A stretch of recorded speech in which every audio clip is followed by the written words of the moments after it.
ॐ गणानां त्वा गणपतिगुं हवामहे कविं कवीनामुपमश्रवस्तमं ज्येष्ठराजं ब्रह्मणां ब्रह्मणस्पत आनशृण्वन्नोतिभिः सीदसाधनम् ॐ श्रीमहागणाधिपतये नमः।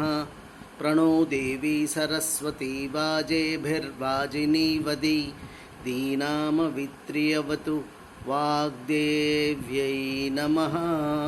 ॐ नमो शंकर भगवत्पाद जगद्गुरुवे नमः। ॐ नमो भगवते रामानुजायै नमः। ॐ वादिराजगुरून् वन्दे हयग्रीवपदाश्रयान् वादिराजकेसरिणे नमः। पूज्याय राघवेन्द्राय सत्यधर्मरताय च भजतां कल्पवृक्षाय नमतां कामधेनुवे। हरिः ॐ।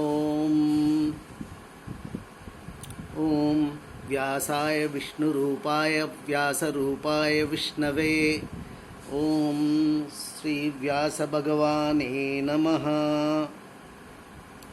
Dear friends, we all speak often of satsang, and satsang is a developed concept of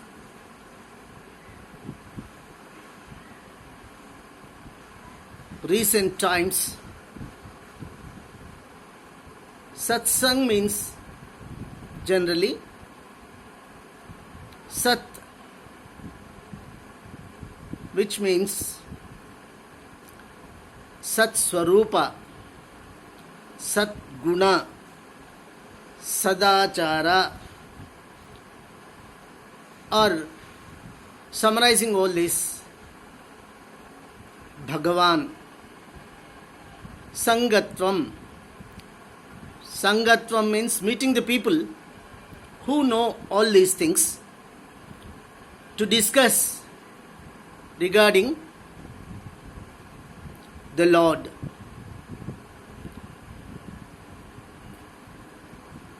To discuss the holy things, Leela Vilasa of the Lord. To dedicate a little time to know ourselves. Adiguru Shankaracharya explains satsang as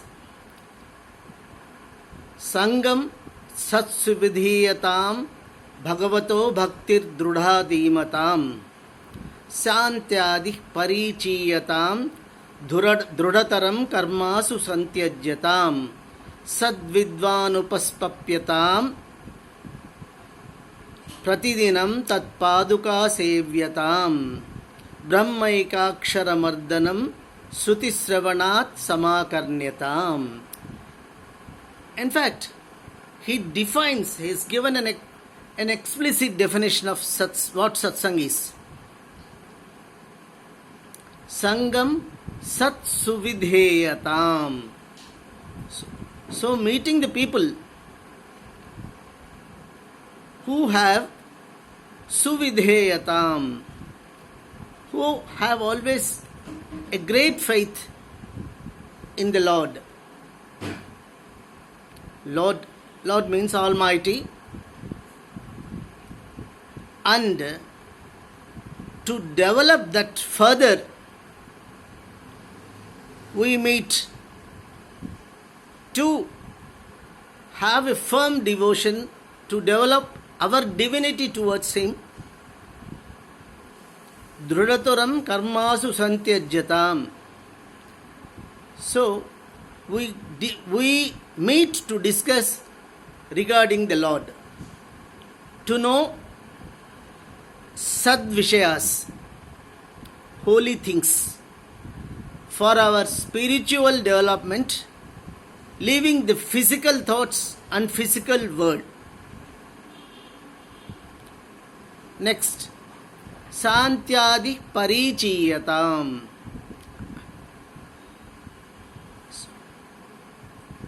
having peace, to achieve peace, we have to forego the Arishad Varga, Kama, Krodha, Moha, Lobha, Mada, Matsarya. So to get rid of these things, we need a good company. The people who have already won over these Arishad Varga, Jitendriyas, are from whom we can know how to get rid of this, how to avoid this Arishad Varga and achieve peace. And karmasu santyajyatam, leaving the performance of kama karmas. There are two types of karma: kama karma, nishkama karma. Kama karma is always done with an intention and having something to do with that karma. That is for sake of self. That is, I should be well, my family should be well, we are all to be blessed. So with this intention, if I perform a karma or puja or yajna, whatever it is called kama karma. Nishkama karma is one which is meant for loka kalyana or janahitartha. It is meant for all the people. Sarve janan sukhino bhavantu. This is what.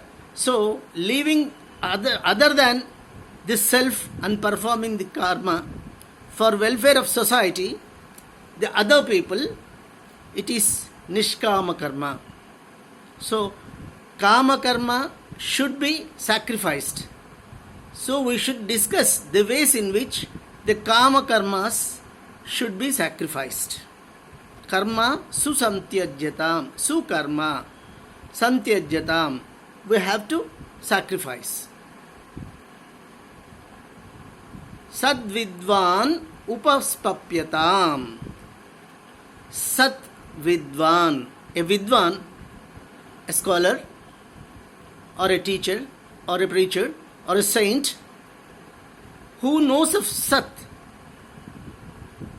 the Lord.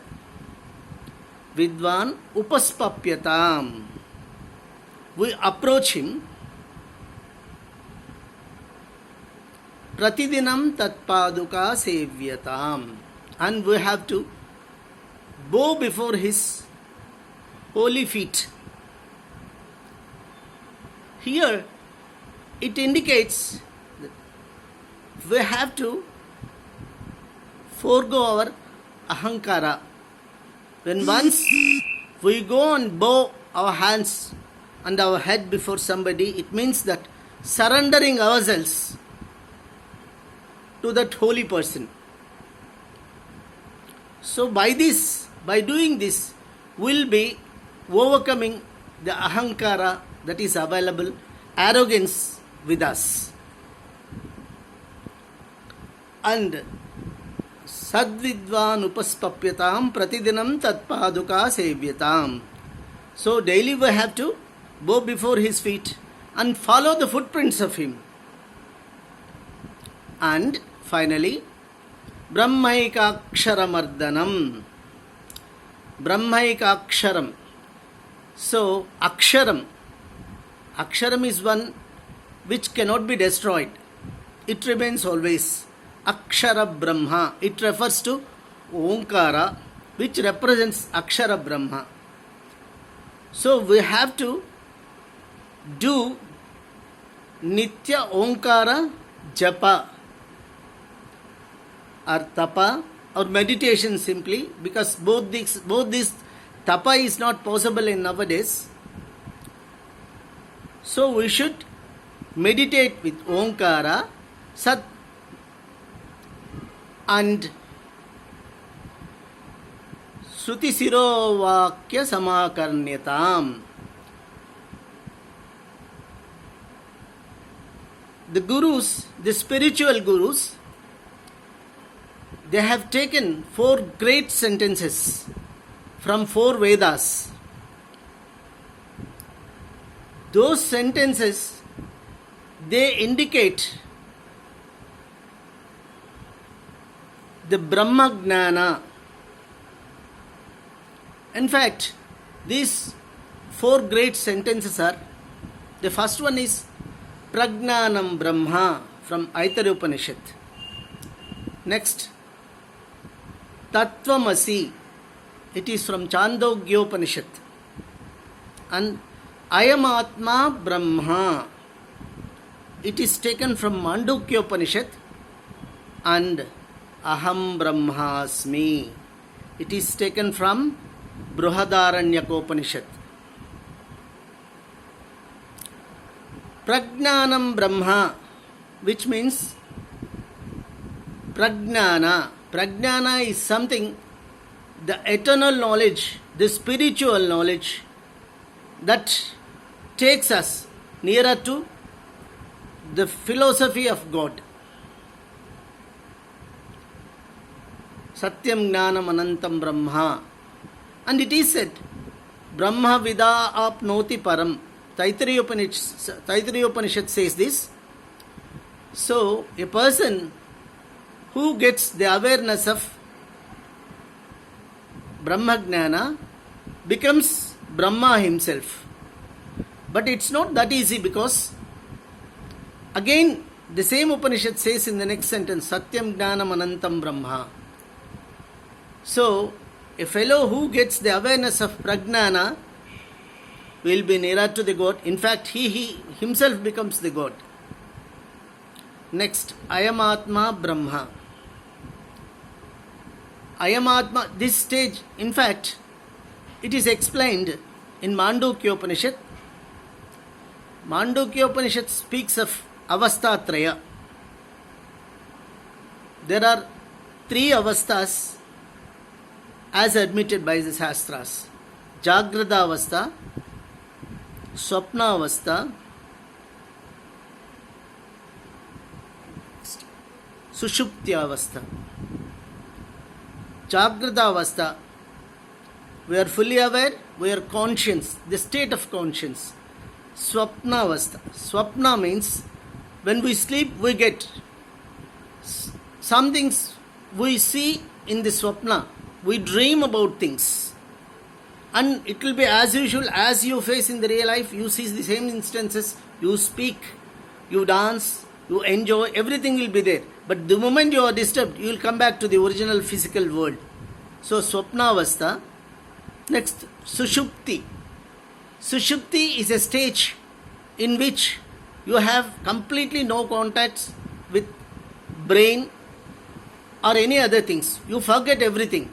So, that is, you will be absolute silent. You do not know what is happening, and you will be with, it is said, you will be with Paramatma. Usually when you are at that stage, after some time, you get it in this sleep. When you are disturbed, you say, 4 hours I do not know what has happened. I was not aware of anything. So that is the stage. It is called Sushupti, where you do not have any disturbance except peace. You do not know what has happened. But it is temporary. When you sleep, only you will be able to get it. We get deep sleep, in which you have no contacts with anybody, even with your manas. Because if it is there, if it works, you will get swapna. You will not be aware of anything. After 4 hours, simply you get up. When you are disturbed, you will get up. You will come back to this physical world. This is Sushupti. And the fourth stage is Turiyavastha. And Turiyavastha is one which is supposed to be the permanent Sushupti. That is reaching the holy feet of the Lord. Mandukya Upanishad also says, Na antah pragnam, na bahish pragnam, no bayatah pragnam, na pragnana ghanam, na pragnam, na pragnam, adrustam, agrahyam, avyavaharyam, alakshanam, achintyam, avyapadesyam, ekatma pratyasaram, prapanchopasamam, sivam santam, advaitam, manyante sa atma. So, It is the stage where you do not have any type of contact. You don't have anything. You have to do nothing with the existing physical world. And the very purpose of satsang is to achieve that turiyavastha. And achieving this turiyavastha is not very easy. For that, in fact, Shankaracharya says in Bhaja Govindam, Satsangatve Nisangatvam, Nisangatve Nirmohatvam, Nirmohatve Nischalatatvam, Nischalatatve Jivan Muktihi. That is, Jivan Mukti is almost equivalent to Turiyavastha. The very purpose of satsang is to have all these, to know, to learn all these things from a learned guru. And a guru should be a person, as again Lord Krishna says, Samam sarvabhuteshu tishtantam parameshwaram vinasyansva vinasyantam yah pasyati sapasyati. The Lord is present in every living being, not only human beings, in every living beings. And a person who sees himself in every living being will treat them equally, and he will be nearer to God. And he is called Drashta, and he will be able to teach how to reach that stage. So the very purpose of satsang is to reach that stage. In other words, Jivan Mukti. Jivan Mukti means mukti from freedom from this life, which means Janmarahitya. That is what moksha is. So, the very purpose of the life, or a prayer, or a preaching of a teacher, holy teacher, is to reach Janmarahitya. Bhaja Govindam clearly says, Punarapi Jananam, Punarapi Maranam, Punarapi Jadani Jatare Senam, Iha Samsare Bahudustare, Krupaya Pare Pahi Murare. So, O Lord, when once we complete our life, and after the death, we have to take another birth. We have to again enter the womb of a mother. We have to come out. We have to grow. And it is subject to Shadvikara. Again we have to grow. We have to develop. We have to live. We have to perish. We have to die. So, to avoid all these things,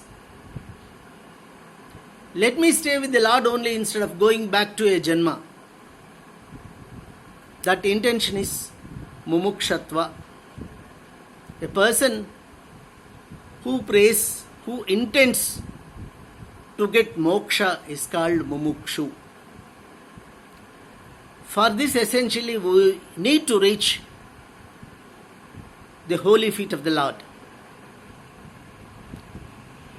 We have to think, we have to pray, we have to listen, we have to act sadachara.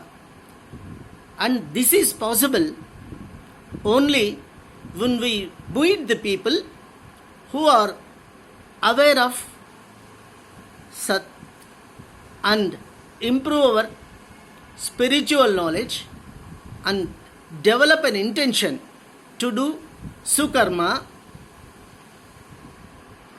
and reduce our bonds, physical bonds, and pray Lord, concentrating on Janmarahitya.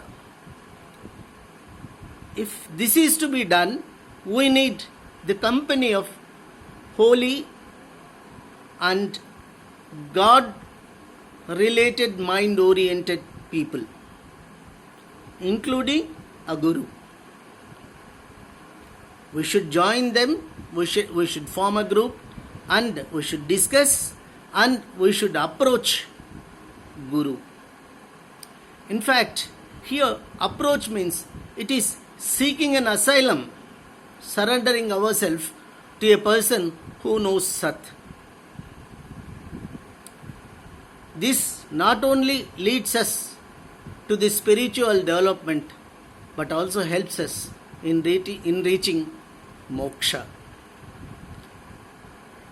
So, satsang is an essential way of realizing ourselves and a holy way of spending time knowing the philosophical things about the Lord Almighty, who is omnipresent and omnipotent, and following the footprints of our holy Guru to reach the Lord. Thanking you, thanking one and all.